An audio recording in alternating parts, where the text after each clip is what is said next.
Hello everyone. Teaching संस्था में आप सभी का तहे दिल से एक बार फिर से स्वागत है। मैंने कल 9वीं क्लास कराई थी जिसमें सीडीपी का यानी आपका सीडीपी चल रहा है, तो सीडीपी में मैंने 9 सेट करवाए थे। आज का जो प्रीवियस ईयर है ये आपका 10वां प्रीवियस ईयर है और मैं बार बार कह रही हूँ ये सीडीपी सिर्फ और सिर्फ आपके सीटेट के लिए ही नहीं बल्कि UP TET, DSSP, super TET, REET, आप जिस भी टीचिंग का पेपर दे रहे हैं जहाँ पर भी आपसे सीडीपी पूछा जा रहा है उन सभी एग्ज़ाम के लिए ये क्लास आपका इम्पॉर्टेंट रहने वाला है। ठीक है, तो ये ना कि 1 to 5th के ही लिए बल्कि 1 to से लेके आपका 6 to 8 का भी इसमें होगा। तो क्वेश्चन आपका जो सीडीपी का होता है वो कहीं से भी आ सकता है, उसमें 1 to 5th या 6 to 8 नहीं देखा जाता है। तो प्लीज़ अच्छे से इसे ध्यान से समझिएगा और लास्ट में ज़रूर बताइएगा कि आपको मेरा समझाना कैसा लगा। चलिए शुरुआत करते हैं आज के सेशन की और पहला क्वेश्चन है हमारा, एक बालिका। मैं सबसे पहले तो पेन को पतली कर लेती हूँ। एक बालिका कूदना सीखने से पहले चलना और उछलना सीखती है। यह विकास के किस सिद्धांत को दर्शाता है? तो कोई बालिका है वो सबसे पहले क्या कूदना सीखने से पहले क्या करती है? चलना सीखती है। तो सिर्फ बालिका ही नहीं, कोई भी बच्चा है, आप घर में देखते हैं तो कोई वही बच्चा स्टार्टिंग में क्या होता है, पहले पैर के बल पे चलता है, घुटनों के बल पे, उसके बाद वो धीरे धीरे अपने पैर पे खड़ा होता है, फिर चलता है, ठीक है ना। उसके बाद कहीं कूदना वो सीखता है। तो ये सब चीज़ें क्या है, तो कूदना सीखने से पहले चलना और उछलना सीखता है। उछलता भी है, वो देखते नहीं है अगर चरपाई वगैरह कुछ पकड़ लेता है, कुर्सी वगैरह, तो फिर वो उछलता है अपना जितना उसका दम रहता है।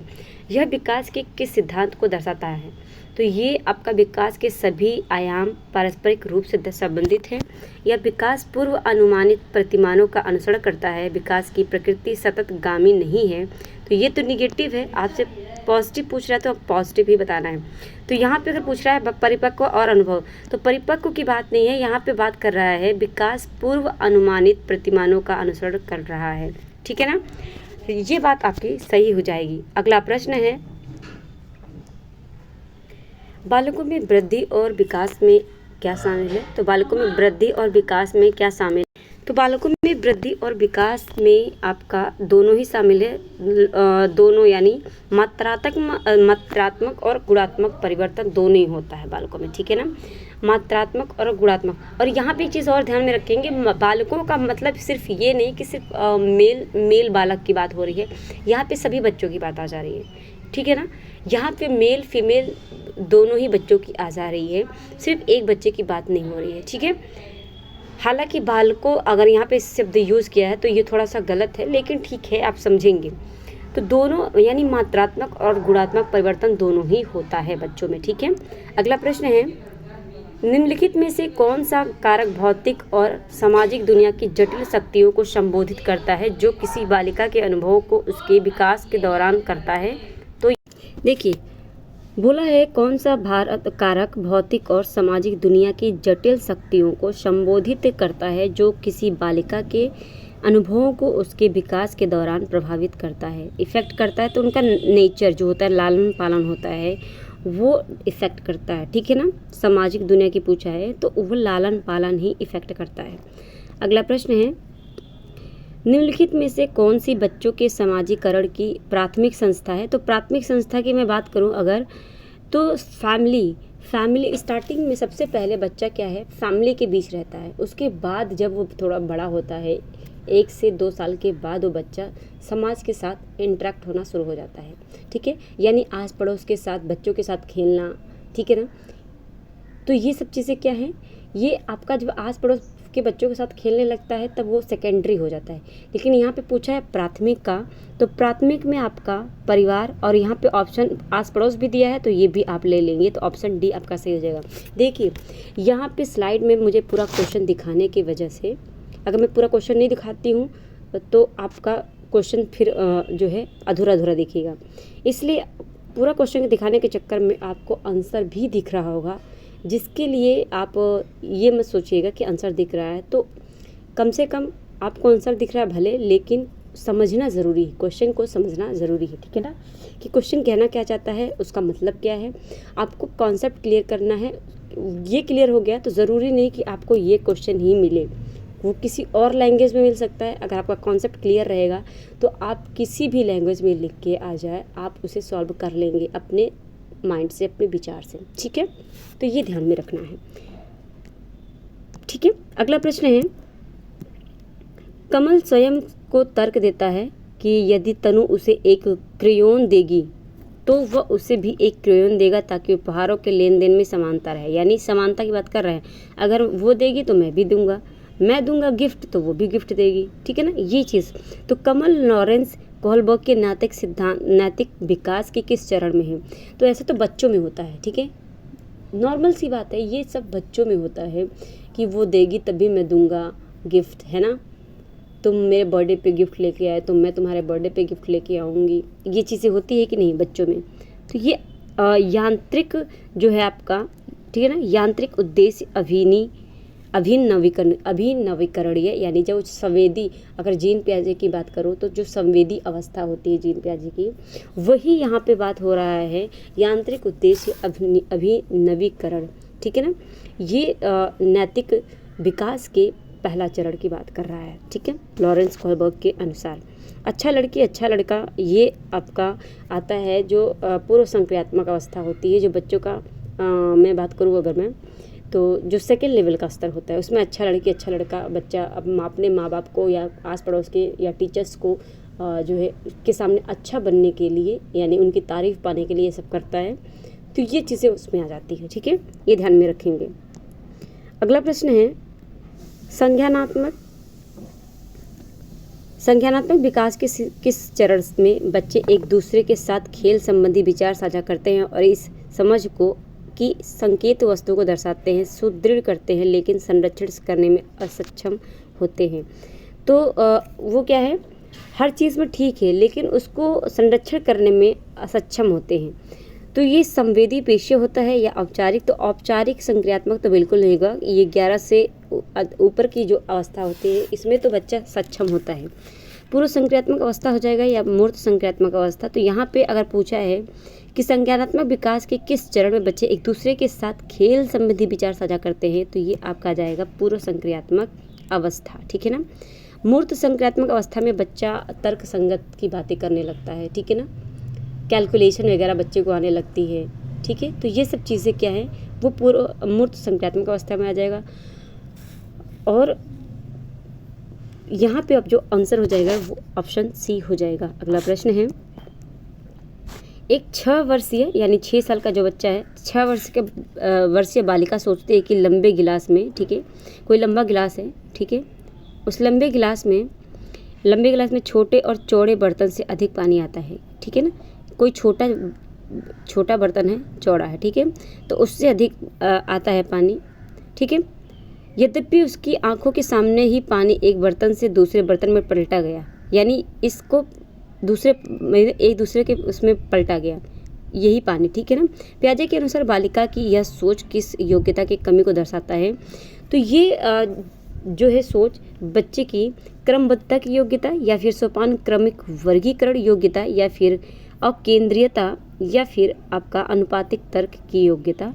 तो ये आपका हो जाएगा अकेंद्रीय, यानी डिसेंटर है बच्चा, ठीक है ना, जितना उसे दिख रहा है बस उतना ही सोच रहा है वो, ठीक है, बल्कि लेकिन उसे ये नहीं पता कि जो पानी चौड़ा में थोड़ा सा था वो जाके लंबे गिलास में वो उतना ही पानी ज़्यादा दिखता है बस, ठीक है, दिखने के लिए। तो ये चीज़ें ध्यान में रखेंगे, और केंद्रीय है बच्चा, ठीक है। अगला प्रश्न है, कथन और कारण सच्चा। यहाँ पे बच्चा बच्चे की तरफ से कथन के टाइप में समझ लीजिए, स्टोरी के अकॉर्डिंग। तो बच्चा कहता है मैं पहेली के इस हिस्से को पूरा नहीं कर पा रहा हूँ। कौन कह रहा है? बच्चा। टीचर कहता है यहाँ कौन सा टुकड़ा आना चाहिए क्योंकि ये बिल्ली के पैर है, ठीक है। तो बच्चा कहता है पंजा, ठीक है। अध्यापक कहता है सही, कौन सा टुकड़ा पंजे जैसा दिखता है? बच्चा कहता है यह वाला। उपयुक्त बातचीत में सामाजिक अंतःक्रिया की किस विशेषता का प्रकाश डाला जा रहा है? तो इसमें अगर मैं बात करूं तो जो मैंने बताया था आपका लेव वाइगोत्स्की के द्वारा दिया गया है पार्ट या इसके फोल्डिंग, कि बच्चा जहाँ पे, जैसे कि यहाँ पे बच्चा नहीं समझ पा रहा था, ठीक है ना, यहाँ पे पहले के हिस्से को बच्चा पूरा नहीं कर पा रहा था, तब वहाँ पे टीचर ने उसको एक हेल्प दी कि बिल्ली के पैर हैं, ठीक है ना, कैसे दिखते हैं या कौन सा टुकड़ा वहाँ पे लगेगा। तो बच्चा खुद सॉल्व कर रहा है, लेकिन टीचर्स क्या कर रहा है, उसको संकेत दे रहा है, सहायता दे रहा है, ठीक है ना। तो वहाँ पे क्या है, आप एक हेल्प के अकॉर्डिंग आप बच्चे की हेल्प कर रहे हैं और बच्चा उसको खुद से सॉल्व कर रहा है, तो वो आप क्या कर रहे हैं, बच्चे को स्कैफोल्डिंग या आप उसको सहायता करके उसका पाड़ या ढांचा कर रहे हैं, ठीक है ना। तो यहाँ पे ये चीज़ आप ध्यान में रखेंगे। तो ऑप्शन जो सी है स्कैफोल्डिंग, ये सही हो जाएगा। और ये आपसे पूछता है कि स्कैफोल्डिंग दिया किसने है, तो ये दिया है लेव वाइगोत्स्की ने, ठीक है ना, जो सामाजिक अंतरक्रिया के सिद्धांत दिया है जिन्होंने। और स्कीमा एक वर्ड आता है, स्कीमा, तो स्कीमा अगर पूछता है कि किसने दिया है, तो ये आपका जीन पियाजे ने दिया है, इस बात को भी ध्यान में रखेंगे। अगला प्रश्न है लेव वाइगोत्स्की, देखिए इनके बारे में आ भी गया। लेव वाइगोत्स्की की संज्ञानात्मक विकास का सिद्धांत किससे संबंधित है, अभी मैंने बताया, और ये आपका गलत नहीं होना चाहिए। यहाँ पे आपका ऑप्शन ए सही हो जाएगा, सामाजिक सांस्कृतिक दृष्टिकोण। ओके, अगला प्रश्न है पियाजे के सिद्धांतों पर आधारित जीन पियाजे के बारे में मैंने कल भी बताया था कि कुछ ऐसे साइकोलॉजिस्ट हैं जिनके क्वेश्चन आपको टॉपिक इम्पॉर्टेंट है, जो आएगा ही आएगा। जीन पियाजे, लेव Vygotsky, Noam Chomsky, Kohlberg, Pavlov, ये सभी के सभी जो ऐसे हैं, ठीक है ना, इन सब के, हार्वर्ड गार्डनर हो गए, इन सभी के प्रश्न आते ही आते हैं। प्लीज़ इसको अच्छे से पढ़ लीजिएगा, ठीक है। पियाजे के सिद्धांतों पर आधारित एक रचनावादी कक्षा में बच्चे किस तरह से सीखते हैं, तो पियाजे के अनुसार बच्चा स्वतः स्फूर्त गतिविधियों से सीखता है।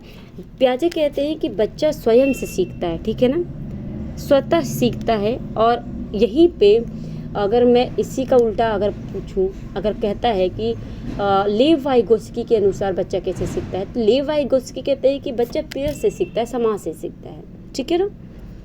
चलिए अगला प्रश्न है हार्वर्ड गार्डनर के बहुविधि, मैंने बताया कि हार्वर्ड गार्डनर भी इम्पॉर्टेंट है। हार्वर्ड गार्डनर के बहुविधि सिद्धांत के अनुसार यदि किसी व्यक्ति में दूसरों के अभिप्राय, भावनाएं और व्यवहार को समझने की योग्यता है, तो उसमें निम्नलिखित में से कौन सी बुद्धि कही जाएगी, तो ये उनका अंतर्वैयक्तिक बुद्धि हो जाएगी कि किसी और के फीलिंग्स को समझ रहा है, ठीक है ना, किसी और की फीलिंग को आप समझ रहे हैं, तो क्या है, आपके अंदर अंतर्वैयक्तिक जो है बुद्धि है, ठीक है। अगला प्रश्न है अध्यापकों को उदाहरण देते हुए महिलाओं को नर्स व अध्यापिका दिखाने में तथा पुरुषों को डॉक्टर या पायलट दिखाने तक सीमित नहीं करना चाहिए, ठीक है। इससे क्या चिन्हित होता है, तो जेंडर सशक्तिकरण, रूढ़िवादिता या फिर जेंडर रूढ़िबद्ध लचीलापन या जेंडर समरूपता।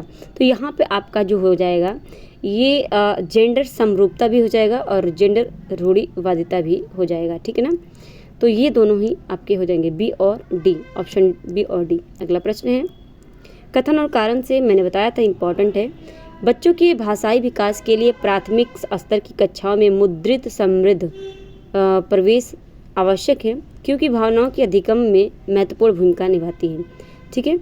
तो यहाँ पे अगर मैं बात करूँ, ऑप्शन बी आपका सही हो जाएगा, यानी ए और आर दोनों सही है, लेकिन व्याख्या नहीं कर रहा है आर ए की। ओके, अगला प्रश्न है जब हरजोत को अपने प्रदत्त कार्य में सितारा नहीं मिलता तो वह बहुत परेशान हो जाता है। सितारा यानी स्टार, जो फीडबैक होते हैं टीचर्स देते हैं ना, तो वहाँ पे क्या है, अपने काम के संदर्भ में भी दी गई किसी भी आलोचनात्मक टिप्पणी के प्रति वह रक्षात्मक रुख अपनाती है। इस संबंध में निम्नलिखित में से कौन सा उपागम सबसे अधिक प्रभावकारी होगी, तो उसे रचनात्मक प्रतिपुष्टि देना और अपना काम दोहराने के लिए कहना, या फिर यह सुनिश्चित करना कि उसे उसके हर प्रदत्त कार्य में सितारा मिले, ऐसा भी नहीं है जिससे कि वह परेशान ना हो, ये भी नहीं करनी है, बल्कि यह सुनिश्चित करना कि उसे उसके किसी भी प्रदत्त कार्य में कोई सितारा या पुरस्कार न मिले जिससे कि उसकी आदत ना पड़े या उसको किसी भी तरह की प्रतिपुष्टि ना दे। तो यहाँ पे ऑप्शन जो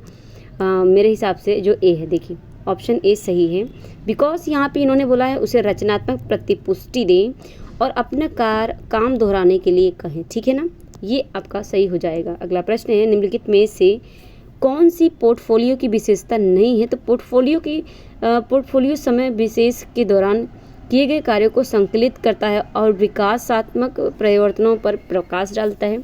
दूसरा है पोर्टफोलियो विद्यार्थी को अभिकल्प करने, संग्रह करने और मूल्यांकन में संलग्न करते हैं। दूसरा है आपका पोर्टफोलियो विद्यार्थियों की स्वयं के अधिगम प्रकृति के आकलन में संलग्न करके स्वनियमितता को समुन्नत करता है। पोर्टफोलियो में असंबद्ध परीक्षण होता है और क्विज होते हैं और अधिगम के उत्पाद को सुनिश्चित करते हैं। तो यहाँ पे ये गलत बात है, असंबद्ध बात नहीं होगी, ऑप्शन डी आपका सही हो जाएगा। आपसे निगेटिव पूछा था तो हमें निगेटिव ही आंसर देना है। ओके, अगला प्रश्न है, सामान्य कक्षा में विशेष आवश्यकता वाले बच्चों को शामिल करने का उद्देश्य प्राप्त करने के लिए अध्यापक को क्या करना चाहिए? बालक विशेष के मजबूत पक्ष, रुचि और आवश्यकताओं की पहचान करनी चाहिए और व्यक्तिगत विभिन्नताओं का निरादर नहीं करना है बच्चे की, ठीक है ना। तो ऑप्शन ए सही हो जाएगा। 1 मिनट और देख लेती हूँ मैं कि इसका ऑप्शन, अच्छा ये दिया है ना, यहाँ पे ये ऑप्शन दे रखा है, तो ऑप्शन ए आपका सही हो जाएगा। फिर आपका है अधिगम को सहज बनाने के लिए आकलन। ओके, 1 मिनट, अधिगम को सहज बनाने के लिए आकलन युक्तियों का अनुकूलन करना और प्रत्येक व्यक्ति के लिए शिक्षा योजना। तो ये बात आपकी सही है। तो यहाँ पे सिर्फ सेकंड गलत हो जाएगा, बाकी आपका 1, 3 और 4 आपका सही हो जाएगा, यानी ऑप्शन सी, ठीक है ना, ऑप्शन सी सही हो जाएगा। अगला प्रश्न है, प्रकाश, ध्वनि, स्पर्श और अन्य संवेगी जानकारी के लिए प्रति अति संवेदनशीलता संचारण में शाब्दिक छीड़ता और अशाब्दिक होना, नियत क्रमों पर अन्य व्यक्तियों की अति निर्भरता और दूसरों से नज़र चुराना किन बच्चों के प्राथमिक लक्षण हैं? तो ये आपका हो जाएगा स्वलीन स्पेक्ट्रम, ठीक है ना। बच्चा खुद में ही डूबा रहता है, ठीक है, बच्चा खुद में ही डूबा रहता है, उसे कुछ पता नहीं, तो यहाँ पे स्वलीन स्पेक्ट्रम होता है। अगला प्रश्न है, निम्नलिखित में से कौन सी रणनीति कक्षा में सुविधा वंचित समूहों से आने वाले बच्चों को शामिल करने के लिए प्रभावशाली नहीं रहेगी? तो कक्षा में होने वाली चर्चाओं में शामिल होने के अवसर देना, तो ये तो रहेगी। विद्यालय की सभी गतिविधियों में बच्चों की सहभागिता सुनिश्चित करना, ये भी सही रहेगा। और आपसे निगेटिव पूछा तो हमें निगेटिव पे ही जाना है, ठीक है। बच्चों की उपस्थिति और ठहराव की नियमित मॉनिटरिंग या फिर समूह संबद्धता के आधार पर पृथक बैठने की व्यवस्था, तो बिल्कुल नहीं करेंगे आप, ऑप्शन डी आपका सही हो जाएगा। आप बच्चे को ग्रुपिंग में नहीं रखेंगे, यानी अलग अलग ग्रुपिंग, ठीक है ना, उसके सक्षमता के आधार पे नहीं बांटेंगे बच्चों को। इससे बच्चों के अंदर निगेटिविटी विचार आते हैं, उनके अंदर हीनता की भावना आती है, ठीक है ना। अगला प्रश्न है, अब यहाँ पे थोड़ा सा मुझे छोटा करना पड़ेगा, बिकॉज यहाँ पे ये चीज़ है, ये चीज़ मैंने कल भी बताया था आपको, ठीक है ना, ये चीज़ मैंने आपको कल भी बताया था। तो अगर यहाँ पे देखूँ मैं, देखिए सबसे पहले पूछा डिफेजिया क्या होता है, डिस्प्रैक्सिया क्या होता है, डिस्कैल्कुलिया क्या होता है और डिस्ग्राफिया। मैंने इसमें से 2 चीज़ बता दिया। अगर क्वेश्चन एलिमिनेशन आता है तो आप कर लेंगे। कैलकुलेशन का अगर देखेंगे तो मैंने बताया था गणित से संबंधित है, तो कैलकुलेशन अगर आपका आता है तो यहाँ पे आप देखेंगे कहाँ पे कैलकुलेशन की बात की गई है, ठीक है। तो कैलकुलेशन की अगर बात की गई है तो ये सी का ये सामने वाला ही तीसरा हो जाएगा, ठीक है ना। सी का तीसरा डिस्ग्राफिया, लिखने संबंधी दिक्कतें जो थी आपकी वो डिस्ग्राफिया थी, यानी डी का 2, तो सी का 3 हो जाएगा और डी का आपका 2 हो जाएगा। अब क्वेश्चन एलिमिनेशन देखते हैं हम, ठीक है। क्वेश्चन एलिमिनेशन में अगर मैं देखें तो यहाँ पे मैं देखूँ अगर, तो देखिए सी का 3 किस में सिर्फ और सिर्फ डी में है, तो ऑप्शन डी आपका सही हो जाएगा। मैं एक बार जूम करके दिखा देती हूँ, ठीक है ना। ये देखिए सिर्फ और सिर्फ सी में 3rd है, यानी डी वाले ऑप्शन में, और सेकंड डी में यानी आपका सेकंड वाला है। तो ऑप्शन आपका अगर मैं बात करूँ तो 4th और 1st। देखिए अब यहाँ पे मैं बात करूँ तो जो आपका डिस्फेजिया है, डिस्फेजिया से संबंधित जो बीमारी है ये क्या हो जाएगी, ये भाषाई विकार जो संप्रेषण कौशल, ठीक है ना, संप्रेषण कौशल बोध की योग्यताओं की को प्रभावित करती है, तो ये आपका 4th हो जाएगा। और आपका डिस्प्रैक्सिया आपका आ जाएगा जो संतुलन, सूक्ष्म गत्यात्मक नियंत्रण और गति बोधक समन्वय, रोज़मर्रा के कामों को करने में कठिनाई जो होती है वो डिस्प्रैक्सिया होती है। ठीक है ना। तो ये आपको PDF मैं टेलीग्राम पे दे दूँगी, आप प्लीज़ वहाँ से अच्छे से इसे देख लीजिएगा और समझ लीजिएगा। ठीक है ना। अगला प्रश्न है, अध्यापक किस तरह से रचनात्मक चिंतन को पोषित करता है? तो शिक्षार्थी पर सतत रूप से अध्यापक इस तरह से रचनात्मक चिंतन को पोषित करता है तो शिक्षार्थी पर सतत रूप से निगाह रखकर प्रत्येक शिक्षार्थी से निपुणता से कम कुछ भी अपेक्षित ना करना। तो ऐसा नहीं है। ठीक है ना। अच्छा, निपुणता से एक तरफ, एक मिनट हम सारे ऑप्शन देख ले तो उसके बाद। ठीक है ना। तो यहाँ पे तो रूप से निगाह रखकर, ठीक है यहाँ पे। और ये आपका पूछ रहा है शिक्षार्थियों को समस्याओं के समाधान के लिए भिन्न भिन्न तरीके अपनाने के अवसर देना। तो आपसे क्या पूछा था? रचनात्मक पोषित। ठीक है ना। तो सबसे ज़्यादा बेस्ट आपका ऑप्शन क्या है? थर्ड है। ठीक है ना। अवसर देना जहाँ पे बात आ जाएगी तो वो आपका ऑप्शन बेस्ट होने वाला है, इसे ध्यान में रखेंगे। अगला प्रश्न है, बच्चे को किसी समस्या का समाधान ढूंढने में किस क्रम को अपनाना चाहिए? समस्या की पहचान, परिकल्पना बनाना, परिकल्पना का परीक्षण, आंकड़ों का संग्रहण। फिर है आप आंकड़ों का संग्रहण, परिकल्पना बनाना, परिकल्पना परीक्षण, आंकड़ों का विश्लेषण। तो इसमें क्रम में रखना है। अगर मैं बात करूं तो सबसे पहले तो समस्या की पहचान करना है, फिर परिकल्पना बनाना है, परिकल्पना का परीक्षण करना है, फिर आंकड़ों का संग्रहण। अच्छा, यहाँ पे थोड़ा सा मैं अगर मैं बात करूँ नीचे जाऊँ तो और भी ऑप्शन देखने को मिलता है। ठीक है। तो सबसे पहले तो समस्या की पहचान आएगी। ठीक है ना। समस्या की पहचान आप करेंगे, उसके बाद आप क्या करेंगे? आंकड़ों का उसके बाद आंकड़ों का संग्रहण करेंगे। ठीक है ना। परिकल्पना करेंगे। और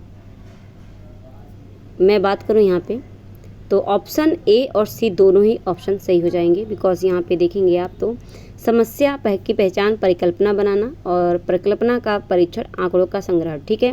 उसके बाद आपका सी दिया है समस्या को प्रभावित करना, समस्या का विश्लेषण करना, परिकल्पना बनाना, परिकल्पना परीक्षण। तो ये अलग अलग तरीके से दिया है, दोनों ही सही हो जाएंगे। ठीक है ना। आयोग ने दोनों ही सही माने हैं। अगला प्रश्न है, ठीक है ना, यहाँ पे देख सकते हैं CBSE ने दोनों को ही सही माना है। ठीक है। अगला प्रश्न है आपका, जब शिक्षिका जो यह मानती है, ठीक है ना, क्या मानती है? जो यह मानती है कि उसकी कक्षा का प्रत्येक छात्र अधिक अध्ययन करने से अपना प्रदर्शन सुधारने में सक्षम है, बच्चों की सफलता का श्रेय किसको देती है? तो बच्चों की योग्यता को, बच्चों के प्रयत्न को, बच्चों की घबराहट को, अनुवांशिकता। तो बच्चों के एफर्ट को देते हैं। ठीक है ना। जब बच्चे अपना एफर्ट्स देखा तो तभी वो सीख पाएगा, अदरवाइज़ आप जितना भी सिखाए, चाहे जितना भी चिल्ला ले, आप बच्चा नहीं सीखने वाला, अगर उसका मन नहीं है तो। ठीक है ना। तो ये बच्चे का एफर्ट है। ठीक है ना, जिसमें बच्चे की वजह से ये बच्चा सीख पाया है। अगला प्रश्न है, एक अध्यापक को बहुत अधिक अपेक्षाएं किससे रखनी चाहिए? केवल प्रतिभाशाली से नहीं, जेंडर और वर्ग को ध्यान में न रखते हुए सभी विद्यार्थी से। यही ऑप्शन आपका सही हो जाएगा। ठीक है ना। बाकी आपको श्रेणीबद्ध या कुछ नहीं करना है। अगला प्रश्न है, किस दृष्टिकोण के अनुसार अधिगम एक सक्रिय एवं सामाजिक प्रक्रिया है? तो सामाजिक संरचनावादी होता है। ठीक है ना। अगला प्रश्न है आपका, पीटर कहता है मैं असफल हूँ क्योंकि मैं मूर्ख हूँ। ठीक है। और इसका मतलब है कि मैं हमेशा ही असफल होऊंगा। यह दर्शाता है कि अपसारी चिंतन नहीं, अपसारी नहीं, स्वतः यथार्थता, उपलब्धि, परिपक्वता, सीखी गई निस्सहायता, बेचारगी। तो यहाँ पे अगर मैं बात करूँ ऑप्शन डी हो जाएगा, लर्नड हेल्पलेस। तो वो अपने आप को क्या है, बेचारगी से महसूस कर रहा है कि बार बार वो असफल हो जा रहा है, निराश, डीमोटिवेट हो रहा है। ठीक है ना। अगला प्रश्न है आपका, राष्ट्रीय शिक्षा नीति। ये आप NEP जरूर पढ़ लेंगे, आपका 2020 वाला भी और पुराना वाला भी। ठीक है ना। तो ये दोनों आप सारा पढ़ लेंगे। ठीक है। 2005 वाला भी पढ़ लीजिएगा। तो राष्ट्रीय शिक्षा नीति 2020 के अनुसार डैश का प्रयोग डैश को प्रोत्साहित करने के लिए करना चाहिए। तो कंठस्थीकरण का बिल्कुल नहीं, कंठस्थीकरण की बात नहीं करनी है। जनित अनुभव जनित अधिगम, समालोचनात्मक चिंतन। ठीक है ना। समालोचनात्मक चिंतन की बात हो रही है। तो यहाँ पे अगर मैं बात करूँ तो प्रत्यय स्मरण तो बिल्कुल नहीं, तो ऑप्शन सी ही आपका सही हो जाएगा। ठीक है ना। ऑप्शन सी सही हो जाएगा। अगला प्रश्न है, विद्यार्थियों की अधिगम में उन्नति होने की संभावना कब है? तो विद्यार्थियों के अधिगम में उन्नति होने की संभावना अधिगमकर्ताओं के व्यक्तिगत और सांस्कृतिक अंतरों को ध्यान में न रखते हुए प्रत्येक को एक समान अध्ययन सामग्री दी जाए, या फिर अध्ययन सामग्री को संकलनात्मक ढांचे में सुव्यवस्थित किया जाए, या फिर अध्ययन सामग्री को जानकारी के छोटे असंबंधित अंशों में। तो ऐसा नहीं है। अध्ययन सामग्री में परिभाषाओं की सूची हो जिसमें कोई उदाहरण नहीं हो, तो ऐसा भी नहीं है। तो ऑप्शन आपका यहाँ पे अगर मैं बात करूँ ऑप्शन बी, ठीक है ना, ऑप्शन बी ज़्यादा बेस्ट होगा यहाँ पे। अध्ययन सामग्री को संकलनात्मक, ठीक है, ढांचे में सुव्यवस्थित किया जाए, ये ऑप्शन सही हो जाएगा। अगला प्रश्न है, निम्नलिखित में से कौन से अध्यापक अकादमिक अधिगम समय को बढ़ाने में प्रभावशाली होंगे? तो वह अध्यापक जो कक्षा में अनुशासन बनाए रखने में केंद्रित करते हैं। जब भी वह देखते हैं कि उसके विद्यार्थी दिए गए अनुसार कार्य नहीं कर पा रहे हैं, वह उन्हें फटकारते। तो बिल्कुल नहीं, ऐसा नहीं करना है, ठीक है।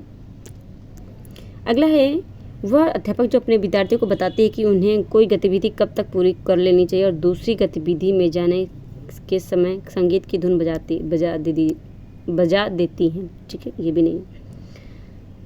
अगला प्रश्न है आपका, अगला ऑप्शन है, वह अध्यापक जो नियमित रूप से कोई एक गतिविधि करता या करती है, दूसरे की सुविधा के लिए उस गतिविधि को रोक देती है और फिर पुनः पहली गतिविधि करवाता है। ऑप्शन सी को होल्ड रखेंगे। एकदम सीधे बैठने की अगर बात करें तो ये भी यहाँ पे नेगेटिव बता रहा है, ऑप्शन सी सही हो जाएगा, ठीक है। अगला प्रश्न है, बालक ने उत्तर अच्छी तरह से याद नहीं किया, अभिभावक असफल हो गए। तो अभिभावक तो बिल्कुल असफल नहीं हुए, अभिभावक असफल हो गए, उन्हें बालक के अतिरिक्त, ऐसा नहीं है, ठीक है ना, अभिभावक या ट्यूशन पे नहीं, अब सिस्टम पे बात करेंगे। यह व्यवस्था की असफलता है। अगर बच्चा किसी चीज़ में असफल है तो ये स्कूल के सिस्टम पे या टीचर्स पे जाता है कि उनकी व्यवस्था सही नहीं है, ठीक है ना, उनकी व्यवस्था फेल हुई है। अगला प्रश्न है, कथन और कारण से है, विद्यार्थियों को अर्थ ग्रहण करने में अपनी स्वाभाविक रुचियों को पोषित करने के लिए अवसर मिलने चाहिए, जैसे कि तरह तरह की वस्तुओं का प्रयोग एवं परीक्षण करना, मानस मंथन और चर्चाएं करना। तो ये तो ठीक है, क्योंकि अधिगम की प्रकृति क्रियाशील और सामाजिक होती है। तो ये बात भी सही है। ऑप्शन ए और बी दोनों ही सही हैं और आर ए की व्याख्या भी करता है, तो ऑप्शन ए सही हो जाएगा। तो ये था हमारा आज का सेशन। कैसा लगा क्लास कमेंट करके ज़रूर बताइएगा, और सेशन पसंद आई है, मेरा समझाना पसंद आया तो प्लीज़ एक लाइक ज़रूर कर दीजिएगा, और जितना भी इस क्लास को शेयर कर सकते हैं, जिन भी साथियों तक शेयर कर सकते हैं, प्लीज़ इस क्लास को पहुंचाइए हर एक बच्चे के पास। और अभी तक आपने चैनल को सब्सक्राइब नहीं किया है तो आई रिक्वेस्ट यू, चैनल को सब्सक्राइब कर लीजिएगा, बेल आइकन प्रेस कर लीजिए ताकि नोटिफिकेशन आपको मेरी क्लास की मिल जाए। और ये PDF आपको टेलीग्राम पे मिल जाएगा। इस टेलीग्राम की लिंक मैं इसी वीडियो के डिस्क्रिप्शन में दे दी हूँ, आप वहाँ से जाकर जो है आप फॉलो कर सकते हैं। फॉलो करने के बाद आप सारे के सारे PDF वहाँ से प्राप्त कर सकते हैं और अपना रिवीजन कर सकते हैं, ठीक है ना। तो इससे आपका क्या होगा, बेस्ट तैयारी हो जाएगा। और या फिर आप क्या कर सकते हैं, सर्च भी कर सकते हैं टेलीग्राम पे जाके, टीचिंग संस्था सर्च करेंगे, सेम लोगो मिलेगा, आप फॉलो कर लीजिएगा। चलिए मिलते हैं हम अपने नेक्स्ट क्लास में। आज के लिए इतना ही, धन्यवाद।